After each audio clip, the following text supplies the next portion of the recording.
বিসমিল্লাহির রহমানির রহিম। Hello everyone, আসসালামু আলাইকুম।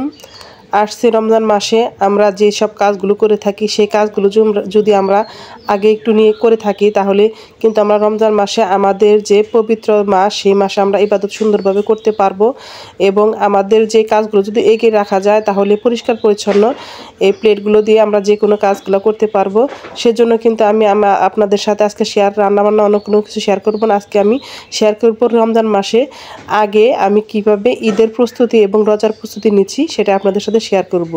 এই যে আমার যে এলোমেলো শোকেসটা আছে সেই শোকেসটাকে সুন্দর করে গুছিয়ে নিব, সেজন্য কিন্তু আমি সমস্ত কিছু বের করে নিয়েছি। আর আজকে আমি ডিপ ক্লিন করব।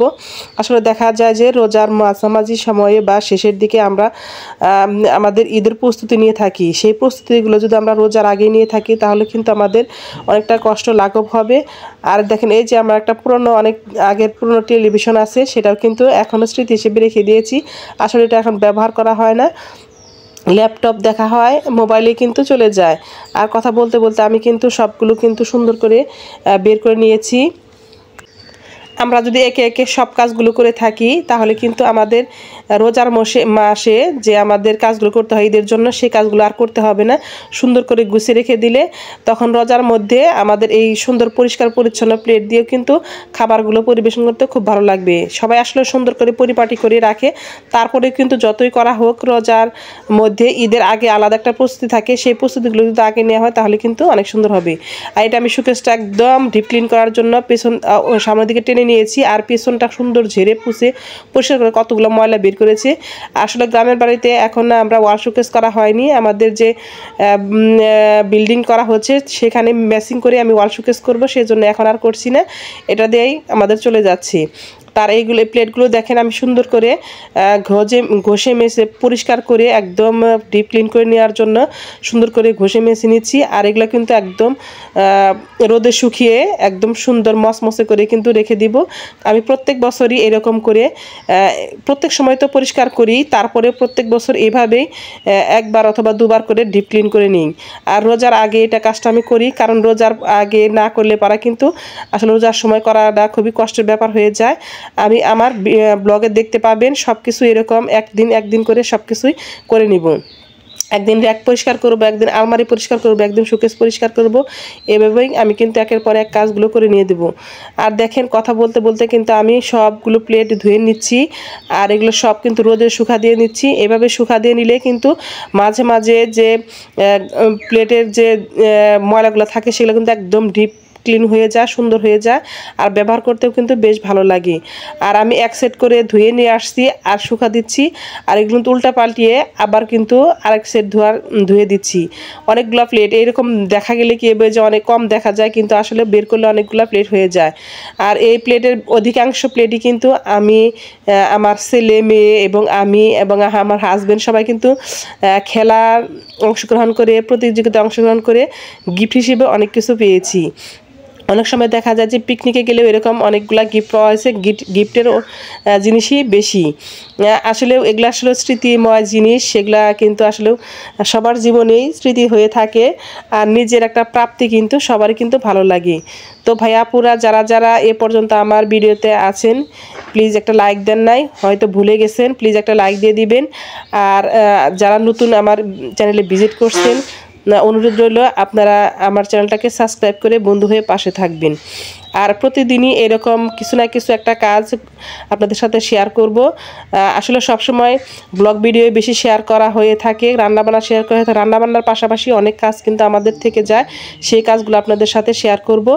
গ্রামের বাড়িতে কিন্তু বেশ অনেক ধরনের কাজ থাকে, আর আমি কিন্তু প্রত্যেক বছর এরকম করে সুন্দর করে একদম চকচকে করে সব বের করে সুন্দর করে পরিষ্কার করে নিই।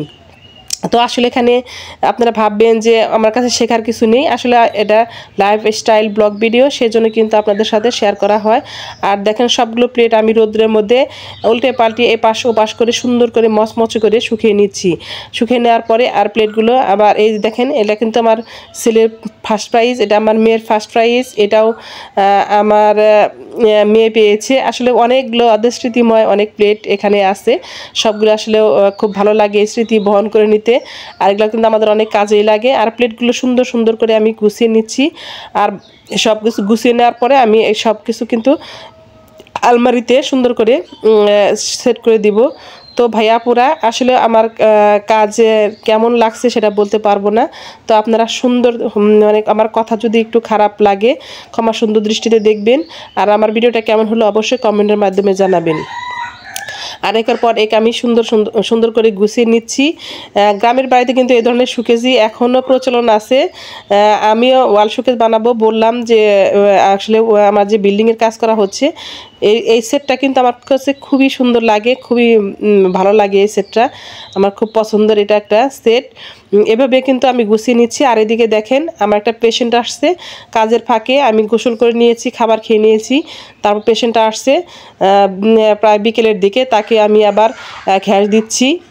আসলেও আমার এলাকার যে যারা যারা আছে ছোট বাচ্চা বা ইটে আছে তারা কিন্তু এখানে এসে আমার কাছ থেকে এরকম ঘ্যাস নিয়ে যায়।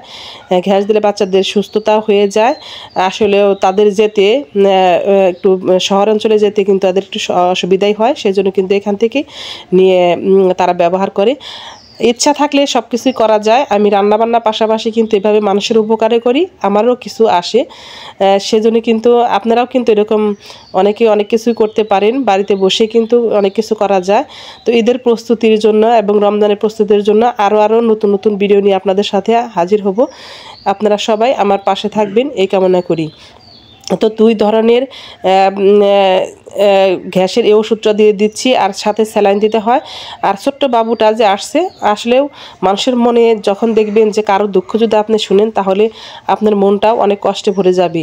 এই ছোট বাবুকে যে গ্যাস দিচ্ছি, ঠিক ওর যখন 6 মাস বয়স তখন ওর মারা গেছে। সে আসলে মা জিনিসটা কি সেটা কিন্তু বুঝতে পারলো না।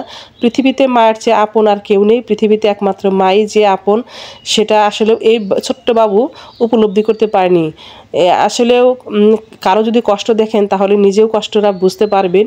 দেখেন ও কী জিনিসটা বুঝে, আমরা আমাদের মা বাবাকে হারিয়ে আমরা এখনও যে মনটা এতটা কষ্ট পাই, আর ও মা কী জিনিস সেটাই বুঝতে পারলো না। আসলে মা হারানোর বেদনা আমরা যেটুকু বুঝি, ও আসলে মাকে না পেয়েই সেই বেদনাটা বুঝতে পারলো। যখন বড় হবে তখন আরও কষ্টটা বেশি হবে। তো ওর জন্য দোয়া করবেন, আল্লাহ তাআলা ওকে তাড়াতাড়ি সুস্থ করুন। সবার প্রতি অনেক অনেক শ্রদ্ধা এবং ভালোবাসা জানিয়ে আমি আমার আজকের ভিডিওটি এখানে শেষ করছি। আল্লাহ হাফেজ, আসসালামু আলাইকুম। আর আপনারা দেখেন আমার ছোট্ট এই চেম্বারটা দেখেন, এখানে এইভাবে আমি আমার চেম্বারটাকে সুন্দর করে সাজিয়েছি, একটু দেখেন।